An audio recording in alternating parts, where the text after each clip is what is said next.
Hey hello viewers, welcome back to my new another blog. আজকে আমরা কিন্তু ভীষণ হ্যাপি, কারণ আজকে আমাদের স্কুল থেকে আমরা সবাই মিলে যাচ্ছি শিক্ষা সফরে। আমাদের স্কুলের স্টুডেন্টরা তো আরো বেশি হ্যাপি, কারণ তারা নতুন ম্যানেজিং কমিটির সদস্যদের কাছ থেকে পেয়েছে 7 আপ, আর সেটা পেয়ে তারা খুবই খুশি। এই হাসির রহস্য কি আমার সঠিক জানা নেই, কিন্তু হাসিটা কিন্তু জোশ ছিল, তাই হাসিটা কিন্তু রেখে দিয়েছে আপনাদের জন্য।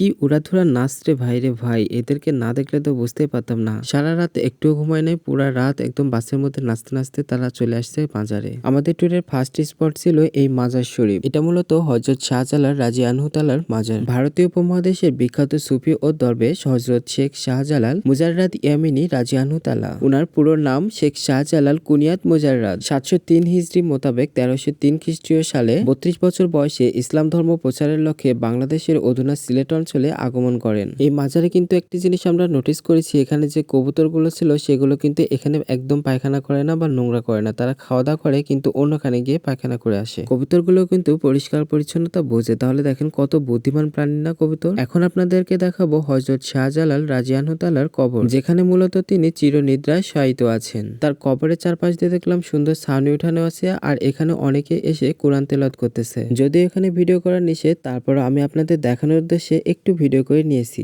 মাজারের পাশে আছে একটা ছোট্ট দিঘি, আর এই ছোট্ট দিঘিতে আছে বিশাল বিশাল সাইজের মাছ। এক একটা সাইজ হবে আমার থেকেও বিশাল বিশাল। মাজার শরীফ জিয়ারত করে তারপরে সকালের নাস্তা সেখানে সেরে আমরা এবার ছুটলাম জাফলং এর উদ্দেশ্যে। বাসের মধ্যে থাকতে দূর থেকে এই পাহাড়গুলো দেখে তো আমরা ভীষণ উচ্ছ্বসিত একদম। জাফলং এ পৌঁছাতে না পৌঁছাতে বাস থেকে নেমে আমরা একদম ছুটে চলে আসলাম এই স্পটটাতে। আমাদের পা থেকে কিন্তু দেখাই যাচ্ছিল ইন্ডিয়ার ঘর বাড়ি। আমি হাত দিয়ে দেখিয়ে দিচ্ছিলাম, দেখুন ও পাশে ইন্ডিয়া আর এই পাশে বাংলাদেশ। কি সুন্দর পাহাড়ের বুকে তারা ঘরবাড়ি নির্মাণ করেছে। আমার তো ছুটে চলে যেতে মন চাচ্ছে বাংলাদেশ থেকে ইন্ডিয়াতে। ওটা মূলত ইন্ডিয়ার ডাউকি অঞ্চল, বাংলাদেশের কোল ঘেঁষে একদম অবস্থিত।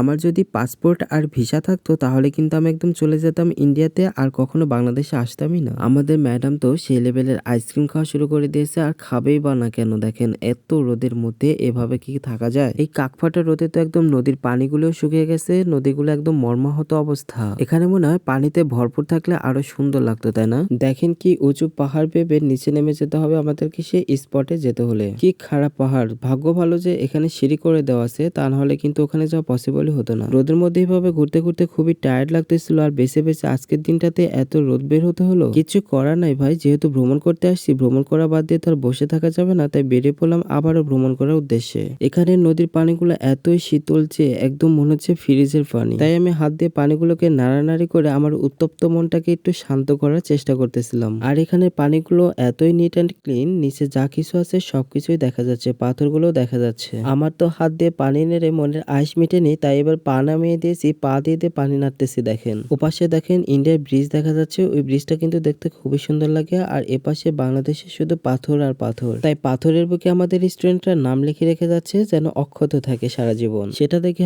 আমিও নেমে পড়লাম মিশনে, আমি আবার বাদ যাবো কেন, তো আমিও লিখে পড়লাম নাম লিখতে। যদিও অনেকে মার্কার পেন দিয়ে লিখেছে, কিন্তু আমরা তো আর মার্কার পেন নিয়ে আসি নাই, তাই পাথর ঘষে ঘষে লিখে রেখে গেলাম। এই নদীটার পানি দেখেন কি দ্রুত গতিতে বেয়ে চলেছে, একদম মনে হচ্ছে তাদের বাড়ি ফেরার খুবই তাড়া। পাথরের বুকের প্রতি পানি বয়ে যাচ্ছে, আর এটা শব্দ শুনতে যে কি শ্রুতিমধুর লাগছে, এগুলো চাক্ষুষ শেষে না দেখলে আপনারা ফিল করতে পারবেন না। সো চলে আসুন এখনই। এরপর আমরা নদী পার হয়ে একটা অটোতে করে চলে আসলাম খাসিয়াপল্লীতে, আর এই চা বাগান দেখতে। যদিও চা বাগানে এখন চা পাতা নেই, সব হেনা খেয়ে ফেলেছে, যার কারণে কিন্তু একদম শুষ্ক মরুভূমির মতো হয়ে আছে চারিদিকে। তবে যেটুকু আছে সেটুকুতে তো আমাদের ছবি তুলতে হবে, ভিডিও করতে হবে, তা না হলে হয় আমরা আসছি তো এখানে ছবি উঠাইতে, তাই না? বাড়িতে কত জন ওয়েট করতেছে, কি দেখলি সিলেটে গিয়ে, তাদেরকে তো ছবিগুলো দেখাতে হবে যে। আর এরপর ফেরার সময় এই জমিদার বাড়িগুলো দেখে একদম আমাদের চোখগুলো আটকে যায়। দেখেন কি সুন্দর করে সাজানো ফুল গাছ দিয়ে, বাড়িগুলোর ডিজাইন গুলো যেমনি সুন্দর তেমনি পরিষ্কার পরিচ্ছন্ন, আর কি সুন্দর ফুলের গাছ লাগানো চারিদিকে। তারপর আমি বলতেছিলাম ইন্ডিয়ার ওপাশে কত বড় বড় পাহাড়, আর আমাদের বাংলাদেশের ভাগ্যে পড়েছে ছোট ছোট পাথর। তারপর আমি সাধনা করতে বসে পড়লাম যেন আমাদের বাংলাদেশের পাথরগুলো অত বড় বড় পাথরে পরিণত হয়ে যায়। আপনারা কি জানেন